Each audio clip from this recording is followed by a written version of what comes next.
The reaction to create racially based quota systems became a social and legislative effort, leading to a revolution for change. Finally, we established reform, which in this case is the Immigration and Nationality Act of 1965. To understand this claim, we need to go back as to how these racially based quota systems were made in the first place. In 1790, Congress passed the Naturalization Act, which restricted citizenship to free white persons. Despite this act, immigration remained largely unregulated and often encouraged for westward expansion. The United States' federal immigration restrictions for most of the 18th and 19th centuries were now welcoming immigrants to settle vast, sparsely populated lands. However, with this open door, millions arrived seeking opportunity, safety, fleeing from conditions in their own country. Because of this, reaction was sparked. The California Gold Rush and the completion of the Transcontinental Railroad attracted Chinese people to jobs in fields. Now, despite being paid less, working in harsher conditions, and even longer hours, by 1850, California's legislature passed the foreign miners tax, making every non-citizen pay a fee of $4 a month. In the following years, the United States faced the Panic of 1873, a 5-year economic depression which furthered the anti-Chinese ideals. White laborers facing high unemployment and scarce resources placed blame on Chinese immigrants, blaming them for driving down wages, stealing jobs. This resentment, driven by both economic distress and systemic racism, fueled the political movement that culminated in the Chinese Exclusion Act of 1882. This was the first federal law banning an entire ethnic group from immigrating to the United States.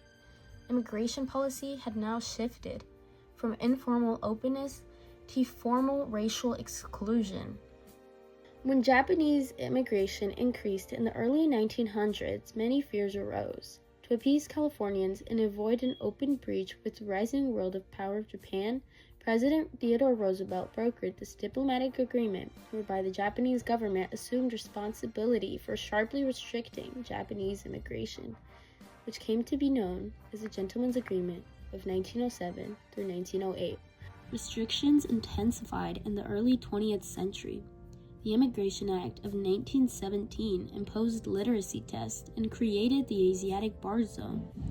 Following World War I, rising nativism led to the Quota Act of 1921, the Immigration Act of 1924, which established strict national origins quotas. These quotas favored Northern and Western Europeans, while severely limiting immigrants from Southern and Eastern Europe, banning most Asian immigrants entirely. By the mid-20th century, revolutionary change was underway. After World War II, the United States positioned itself as a global defender of democracy during the Cold War. Quota systems damaged America's credibility abroad, especially in developing nations. At home, the civil rights movement challenged racial discrimination in all areas of American life. With activism of Martin Luther King Jr., activists demanded equality. That America has been the home of its white exiles from Europe, but it has not evinced the same kind of maternal care and concern for its black exiles.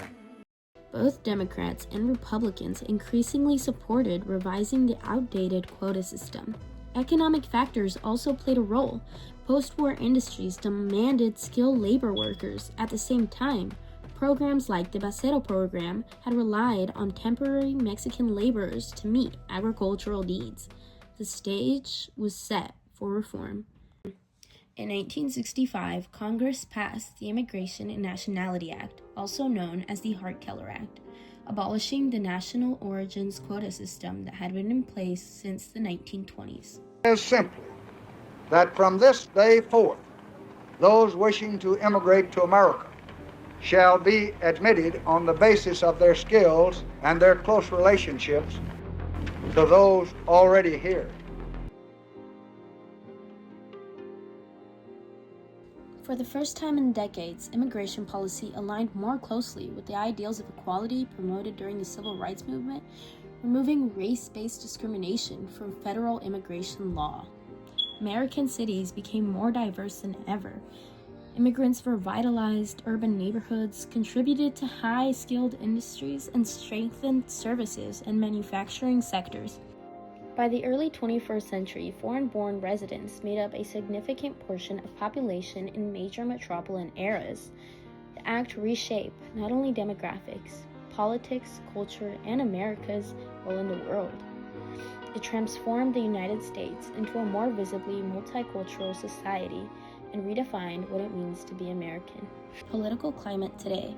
It is important to note that history is not only about laws.